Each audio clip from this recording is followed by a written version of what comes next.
Alrighty, so now we'll just talk a little bit about what Scraps is, right, and what that game is about.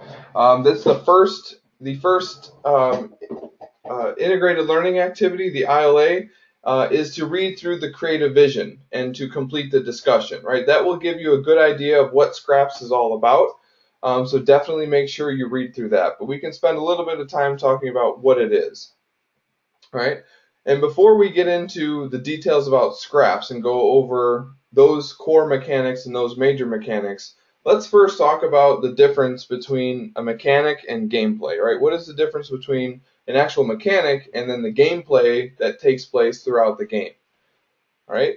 So a mechanic is a construct of rules or methods designed for interaction within the game state, right? So specific rules that happen throughout the game that are specified and they're exact that same way every time, right? So as an example, Mario can jump, right? We all can agree on that. That is a fact, right? Mario can jump. He jumps a certain number of units, right? He has a certain range that he can jump. So now what we can think about is what is gameplay? We have this mechanic of jumping, but what do we do with it, right? So gameplay is the specific way which players interact within the game using the mechanics. So if we think about it, what are the different ways that Mario uses jump, right? There's plenty of different ways that Mario can jump, right? So some examples, Mario can jump on a Goomba, right? Jump up and down, right? Mario can jump over a gap. Mario can also to jump on a brick, right? So there's lots of different things from here. We could even keep going further, right? You can jump to grab a collectible or jump to avoid an enemy, right? So you could jump to land on an enemy, jump to avoid an enemy. You can also jump to reach the flagpole, right? Jump over a green pipe. Lots of different ways to use the jump mechanic.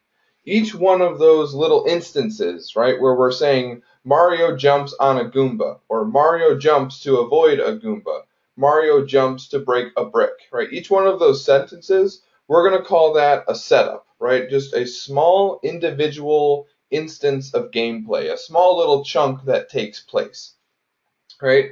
If you think about it that way and start to break down your level in that level of detail in terms of modularity, then it will make your design that much more successful, where you're just designing interactions that take place, and then from there you can figure out where those interactions happen, right? But this is definitely a good place to start, is understanding what the mechanic is, and then the gameplay, which is specific ways that you're going to use those mechanics, right? And those are going to be setups.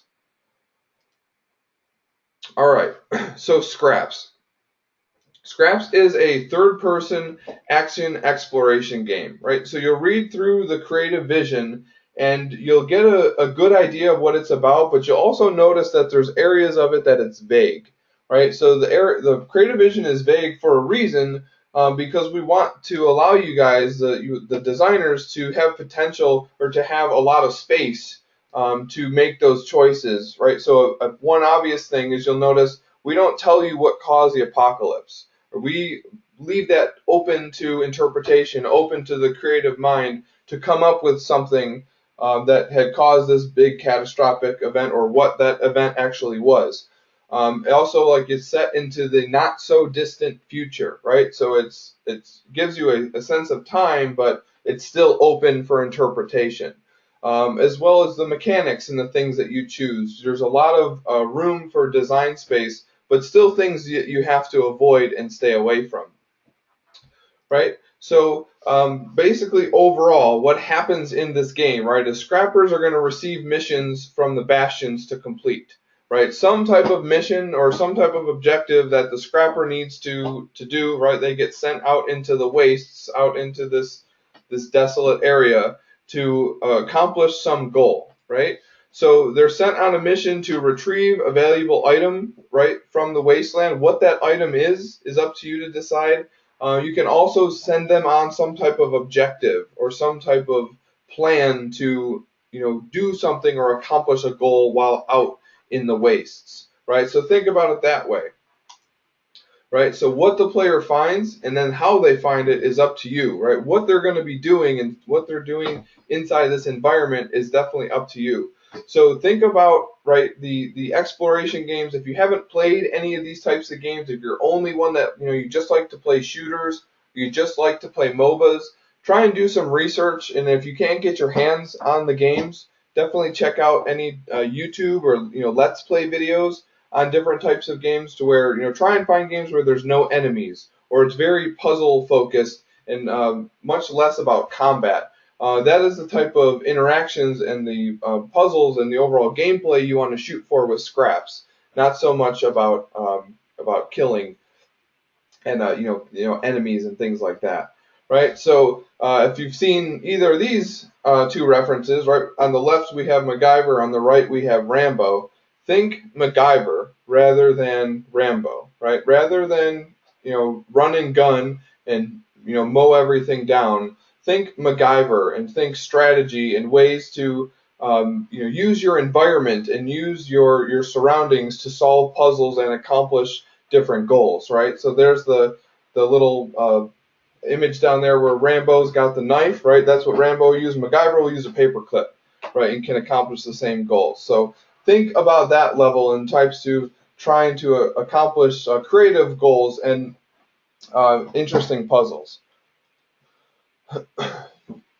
All right, next we're going to talk about the core mechanics, right? The mechanics that we are giving to you, right? And it's important that we go over these, because what you want to understand is these are your core mechanics, and then later we're going to talk about major mechanics. Those are going to be two separate things.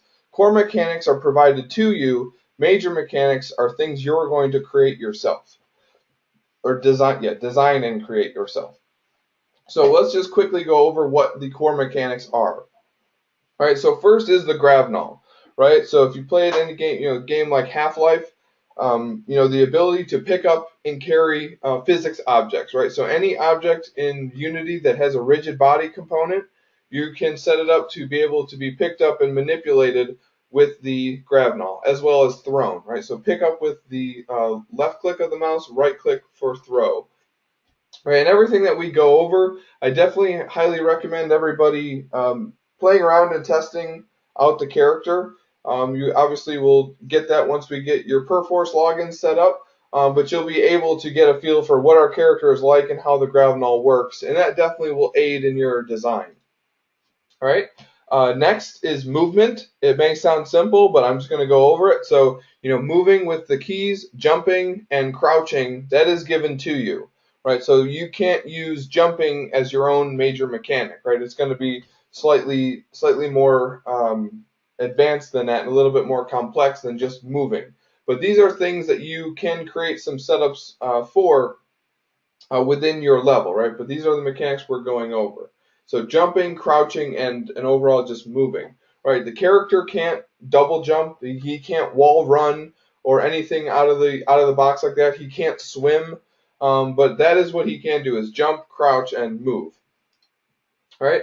The flashlight. So he is equipped with a flashlight. You can press F to turn it on and off, and it's really good for if you're in darker lit areas, you're able to see in those spots. So it's attached to the player, that can be toggled on and off. We have a health system, right? So for actually taking damage and giving the player health back, whether it be a health station or a health kit, we have that in place, and then you can set that up to work within your level right out of the box. Also, we have an inventory system. So you might have seen it from some of the images. You'll definitely see it coming up very soon, that we have it right on the side of the screen. We have that inventory that you can track all the objects that are in the level, and then as well as the ones that the player has collected. So the base inventory system of it functioning is the core mechanic provided to everybody. Also, we have the damage volumes. All right. So the damage volume could be a range of many different things, but as it works now, right, we have just a box collider that has that health system communicating with it, and actually be able to remove health from the player when they're inside the volume. So visually, it could be anything from fire to toxic waste to, a big sandstorm, to, poisonous gas. It could be even more than that, right? Electrified water, anything you can think of, right? But that system of the player taking damage is in place and is working for everybody. And then you can add the visuals to it on top of it. All right, so these are your core mechanics. All right, so then the overall vision of Scraps. All right, the post-apocalyptic, we said not too distant future, so there is some technology, right? You can have a sci-fi feel to it. We do have the Gravnol. Obviously, that's a bit futuristic. So think about that range, right? Mad Max, Fallout, Recore. That's in terms of theming, right? In terms of the overall vision of the aesthetics. I will also mention that we have a asset depot that we built for everyone to utilize, right? So we have these assets that everyone can build from, that can build their level out of, that all fit within the Scraps vision already. So rather than spending time trying to find or create your own assets that fit with this quote-unquote theme, you can just start to focus on the level design, right? Keep that in mind. That's the purpose. That's what you've been hired to do, is create levels for this game. So we have some assets for you. But keep that in mind, because if you think post-apocalyptic or that sci-fi technology, it might start to adjust the mechanics that you want to create or that you want to build.